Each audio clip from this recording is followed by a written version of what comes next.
আসসালামু আলাইকুম। আমি Iqbal Mohsin, English language feed আমার এই ইউটিউব চ্যানেলে আপনাদেরকে স্বাগত। আজকে আমরা শিখব ইট এই শব্দের বহুবিধ ব্যবহার। এই ইট ওয়ার্ডটা সাধারণত দুভাবে ব্যবহার করা হয়, একটা হচ্ছে ইন্ট্রোডাক্টরি ইট হিসেবে, একটা হচ্ছে প্রোনাউন হিসেবে। আজকে আমরা ইট শব্দটার বহুবিধ ব্যবহার শেখার চেষ্টা করব। যেই ব্যবহারগুলো জানলে আপনি অনায়াসে শত শত ইংলিশ সেন্টেন্স তৈরি করতে পারবেন, খুব বেশি চিন্তা ভাবনা না করে, এবং প্রতিদিন অনর্গল ইংলিশ কথা বলতে পারবেন এই ইট শব্দটা ব্যবহার করে। চলুন এই ইট শব্দের একটা একটা ব্যবহার আমরা জেনে নিই। ইট শব্দটার প্রথম ব্যবহারটা আমরা একটু দেখে আসি। নাম্বার ওয়ানে বলা হচ্ছে দূরত্ব, পথ, মাইল এসব কিছু প্রকাশ করার জন্য বা প্রকাশ করতে সেন্টেন্সের শুরুতে বর্তমান কালের বুঝালে ইট ইজ বসে, অতীতকালের বুঝালে ইট ওয়াজ বসে, এবং ভবিষ্যৎকালের বুঝালে ইট উইল বি বসে। এরপর দূরত্ব, মাইল, পথ প্রকাশ করার জন্য যে শব্দ অথবা শব্দগুচ্ছ ব্যবহার করা হচ্ছে সেগুলো বসে যাবে। যেমন দূরত্বটা অনেক লম্বা, এটা বলার জন্য আমরা বাক্যের শুরুতে বসাবো বর্তমান কালের হলে ইট ইজ, অতীতের হলে ইট ওয়াজ হতো, ভবিষ্যতের হলে এখানে ইট উইল বি হতো। তারপর আ লং ডিস্টেন্স, দূরত্ব প্রকাশ করছে আ লং ডিস্টেন্স এই তিনটা ওয়ার্ড দিয়ে, ফলে এই তিনটা ওয়ার্ড আমরা এখানে বসিয়ে দিয়েছি। আরেকটা উদাহরণ আমরা দেখে নিতে পারি, ইট ওয়াজ 300 কিলোমিটার। ইট ওয়াজ অতীতকালের, সেজন্য ইট ওয়াজ বসেছে, এবং দূরত্বটা অথবা মাইলের কথাটা এখানে বসেছে 300 কিলোমিটার। আরেকটা উদাহরণ আমরা দেখতে পারি, ইট উইল বি আ হাইওয়ে। ধরুন একটা হাইওয়ে তৈরি করা হচ্ছে, একটা পথ তৈরি করা হচ্ছে, এটা হাইওয়ে হবে ভবিষ্যতে, সেজন্য ইট উইল বি হয়েছে এবং আ হাইওয়ে শব্দগুচ্ছ বসেছে। 2 নম্বরে বলা হচ্ছে ঘড়ির সময় প্রকাশ করতে বাক্যের শুরুতে বর্তমান কালের বুঝালে ইট ইজ বসে, অতীতকালের বুঝালে ইট ওয়াজ বসে, ভবিষ্যৎকালের বুঝালে ইট উইল বি বসে, এবং মিনিট শব্দটা বসে। যত মিনিট বলা হবে তত মিনিট, 1 মিনিট হলে 1 মিনিট, 2 মিনিট হলে 2 মিনিটস, 10 মিনিট হলে 10 মিনিটস, 50 মিনিট হলে 50 মিনিটস, এটা বসবে। তারপর ঘন্টা বেজে মিনিট বেশি হয়ে গেলে পাস্ট বসবে, আর ঘন্টা বাজতে যদি মিনিট বাকি থাকে তখন টু বসবে, দুটোর যে কোনো একটা। এবং যত ঘন্টার কথা বলা হচ্ছে বা যতটার কথা বলা হচ্ছে ততটা এখানে বসবে। যেমন ইট ইজ 10 মিনিটস পাস্ট 5, 5টা বেজে 10 মিনিট হয়েছে। স্ট্রাকচার অনুযায়ী বর্তমান কালের ইট ইজ হয়েছে, মিনিটটা বসেছে 10 মিনিট, 10 মিনিট বেজে বেশি হয়েছে বিদায় পাস্ট ব্যবহার করা হয়েছে, 5টা বাজার কথা বলা হয়েছে বিদায় 5 শব্দটা বসেছে। অর্থাৎ ইট ইজ 10 মিনিটস পাস্ট 5। আবার আরেকটা সেন্টেন্স পাচ্ছি, ইট ওয়াজ 20 মিনিটস টু 6। ইট ওয়াজ বসেছে অতীতকালের জন্য, 20 মিনিটস বসেছে স্ট্রাকচার অনুযায়ী, 2 বসেছে 20 মিনিট বাকি আছে সেটা বোঝানোর জন্য, 6 বসেছে 6টার কথা বলা হচ্ছে সেই জন্য। 3 নম্বরে আমরা পাচ্ছি দিন অথবা বার, তারিখ, ঋতু অথবা মাস প্রকাশ করার জন্য ইট ব্যবহার করতে হয়। বর্তমান কালের বুঝাতে ইট ইজ বসবে, অতীতকালের বুঝাতে ইট ওয়াজ বসবে, এবং ভবিষ্যৎকালের বুঝাতে ইট উইল বি বসবে। তারপর যে দিন, তারিখ অথবা মাসের কথা বলা হচ্ছে সেটা বসবে। আমরা দুই একটা উদাহরণ দেখে নিই। যেমন ইট ইজ 10th জানুয়ারি, বর্তমান কালের বোঝানোর কারণে এখানে ইট ইজ ব্যবহার করা হয়েছে। অথবা আমরা বলতে পারি ইট ওয়াজ ফ্রাইডে। একটা উদাহরণ আমরা দেখতে পারি, ইট ইজ উইন্টার। 4 নাম্বার আবহাওয়া বোঝাতে, অর্থাৎ রোদ, বৃষ্টি, ঝড়, তুফান ইত্যাদি বোঝানোর জন্য বর্তমান কালের হলে ইট ইজ, অতীতকালের হলে ইট ওয়াজ, ভবিষ্যৎকালের হলে ইট উইল বি বসাতে হয়। তারপর আবহাওয়া সংশ্লিষ্ট যে কথাটা বলা হচ্ছে সেটা বসবে। যেমন ইট ইজ রেইনিং, এখন বৃষ্টি হচ্ছে, বর্তমান কালের বোঝাচ্ছে সেজন্য ইট ইজ বসেছে, বৃষ্টি আবহাওয়ার অন্তর্গত বা অন্তর্ভুক্ত সেজন্য রেইনিং শব্দটা ইট ইজ এর পরে বসেছে। আমরা আরেকটা উদাহরণ দেখতে পাই, ইট ওয়াজ সানি ডে, অতীতকালের বিদায় ইট ওয়াজ বসেছে, রৌদ্রোজ্জ্বল দিন সেটাও আবহাওয়ার অন্তর্গত বা অন্তর্ভুক্ত বিদায় সানি ডে পরে বসেছে। আমরা আরো একটা সেন্টেন্স দেখতে পাচ্ছি, ভবিষ্যতের বোঝাতে ইট উইল বি ব্যবহার করা হয়েছে, এবং আবহাওয়া সংশ্লিষ্ট শব্দ বা শব্দগুলো তারপরে বসানো হয়েছে।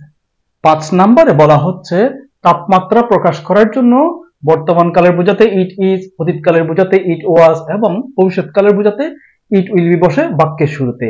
এরপর যেই শব্দ বা শব্দগুচ্ছ দ্বারা তাপমাত্রা প্রকাশ করছে সেগুলো বসবে। যেমন আমরা দুই একটা উদাহরণ পাচ্ছি।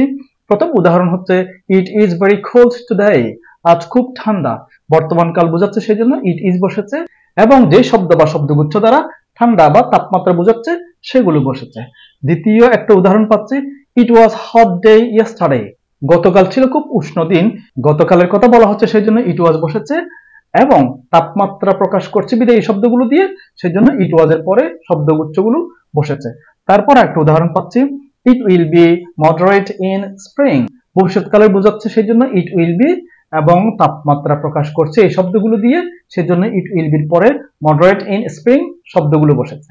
6 নম্বরে আমরা দেখতে পাচ্ছি স্রোত প্রকাশ করার জন্য বর্তমান কালের বোঝাতে ইট ইজ, অতীতের বোঝাতে ইট ওয়াজ এবং ভবিষ্যতের বোঝাতে ইট উইল বি বসে।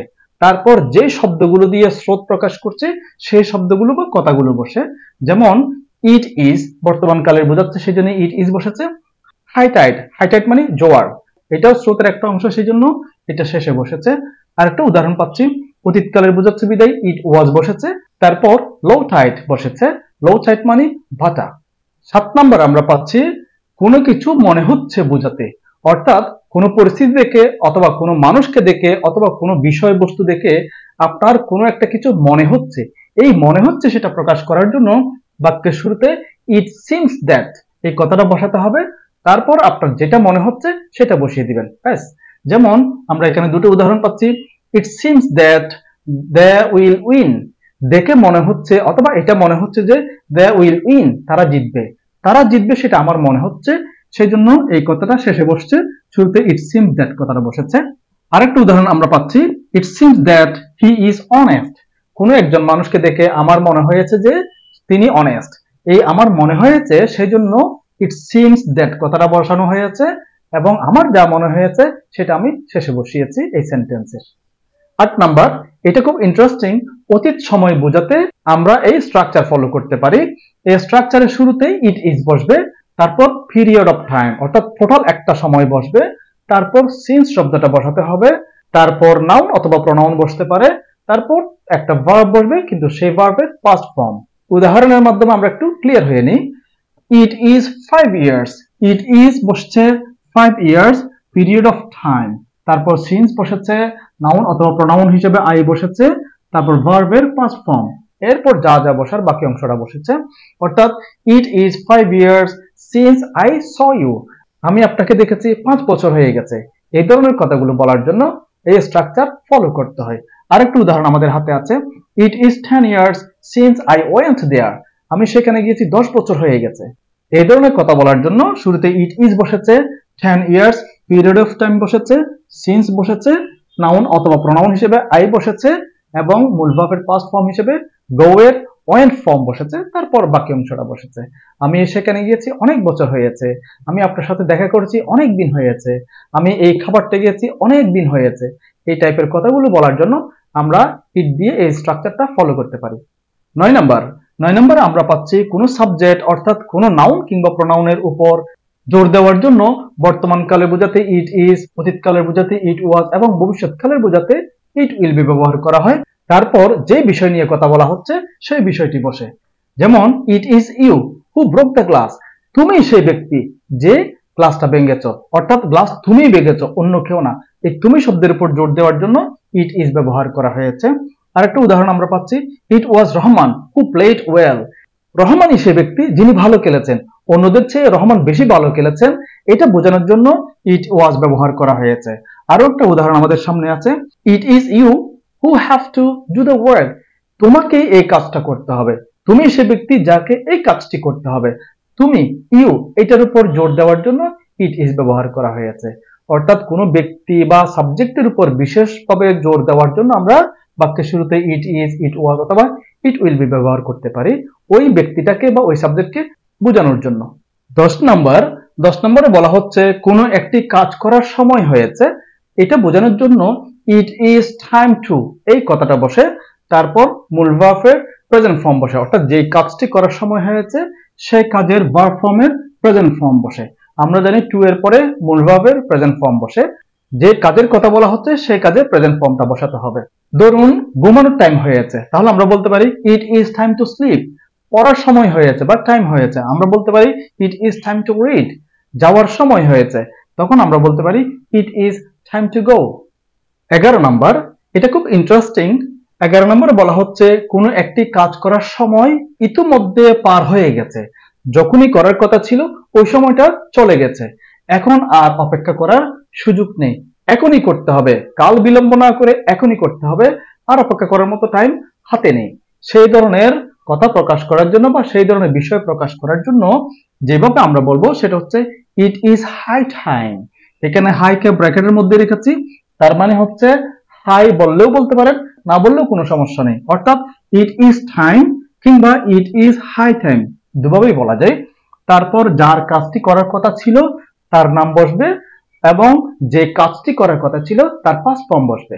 যেমন আমাদের কোথাও যাওয়ার কথা ছিল, যে সময়ে আমাদের যাত্রা করার কথা ছিল সেই সময়টা অতিক্রম করে ফেলেছি আমরা, এখন আর অপেক্ষা করার সময় নেই। অপেক্ষা যদি করি আমরা হয়তো বাস মিস করব, প্লেন মিস করব, ট্রেন মিস করব, ফলে আমাদের আর অপেক্ষা করার সুযোগ নেই। এটা বোঝানোর জন্য আমাদের বলতে হবে ইট ইজ হাই টাইম অথবা it is time we started. তার মানে আমাদের এখনই যাত্রা শুরু করতে হবে, আমাদের আর অপেক্ষা করার সুযোগ নেই। আরেকটা সেন্টেন্স আমরা পাচ্ছি, ইট ইজ হাই টাইম অথবা it is time you called him. এখনই তাকে ফোন করো, এখনই তাকে ডাকো। অর্থাৎ যখনই তাকে ডাকার কথা বা ফোন করার কথা সেই সময়টা চলে গেছে, এখন আর অপেক্ষা করার সময় নেই। অপেক্ষা না করে, কাল বিলম্ব না করে এখনই ফোন করো। এই ধরনের কথা বলার জন্য আমরা বলতে পারি ইট ইজ হাই টাইম অথবা ইট ইজ টাইম। যার কাজটি করার কথা তিনি বসবেন এবং যে কাজটি করার কথা তার ভার্বের পাস্ট ফর্ম বসবে। তো ইট নিয়ে আমাদের 1 থেকে 11 পর্যন্ত এই কয়টা নিয়ম আমরা আজকে আলোচনা করলাম।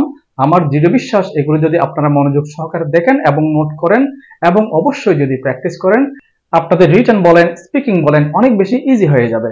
এতক্ষণ ধৈর্য ধরে আমাকে শোনার জন্য অনেক অনেক ধন্যবাদ। Thank you very much.